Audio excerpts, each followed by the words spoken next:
ایک گاؤں میں ایک انتہائی غریب آدمی کا بیٹا ایک دن اپنے باپ سے پوچھنے لگا، ابا جی یہ جو گاؤں کا نمبردار ہے، سرپنچ ہے، بزرگ ہے، اگر یہ مر گیا تو کون نمبردار بنے گا؟ غریب آدمی اپنے بیٹے سے بولا، بیٹا اس کا بیٹا نمبردار بنے گا۔ غریب آدمی کا بیٹا پھر بولا کہ ابا اگر وہ بیٹا بھی مر گیا تو پھر کون بنے گا نمبردار؟ غریب آدمی پھر بولا کہ بیٹا اس کے بیٹے کا بیٹا بنے گا۔ غریب آدمی کا بیٹا بولا کہ ابا اگر وہ بھی مر گیا تو پھر کون بنے گا؟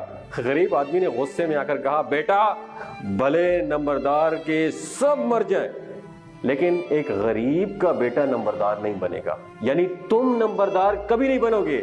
سائیکالوجی میں اس کانسیپٹ کو پروگرامنگ یا کنڈیشننگ کہتے ہیں۔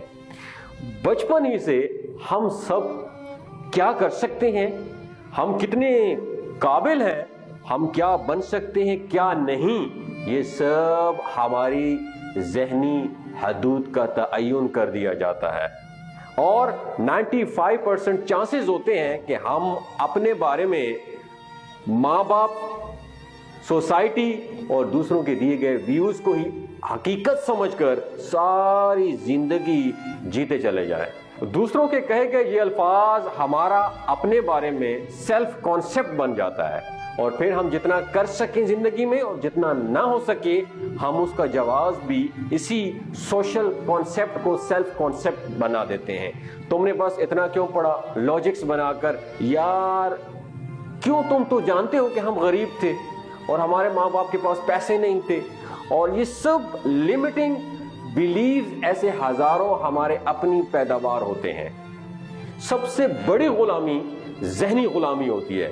حقیقت یہ ہے کہ ہم اس سے کہیں بہت بڑے ہو سکتے ہیں۔ میں ہوں homeo physician doctor Asad Mahmood. اگر آپ ہومیوپیتھک طریقہ علاج، کسی بھی بیماری یا کسی بھی میڈیسن کے بارے میں انفارمیشن لینا چاہتے ہیں یا آن لائن اپوائنٹمنٹ لینا چاہتے ہیں تو نیچے دیے گئے نمبر پہ کال کریں، یا میڈیسن آرڈر کرنا چاہتے ہیں تو نیچے دی گئی ویب سائٹ کو ضرور وزٹ کریں۔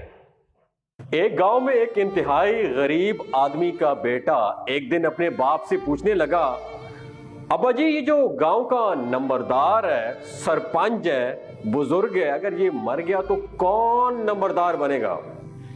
غریب آدمی اپنے بیٹے سے بولا، بیٹا اس کا بیٹا نمبردار بنے گا۔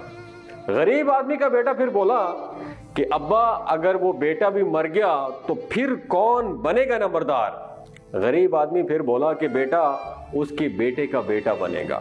غریب آدمی کا بیٹا بولا کہ ابا اگر وہ بھی مر گیا تو پھر کون بنے گا؟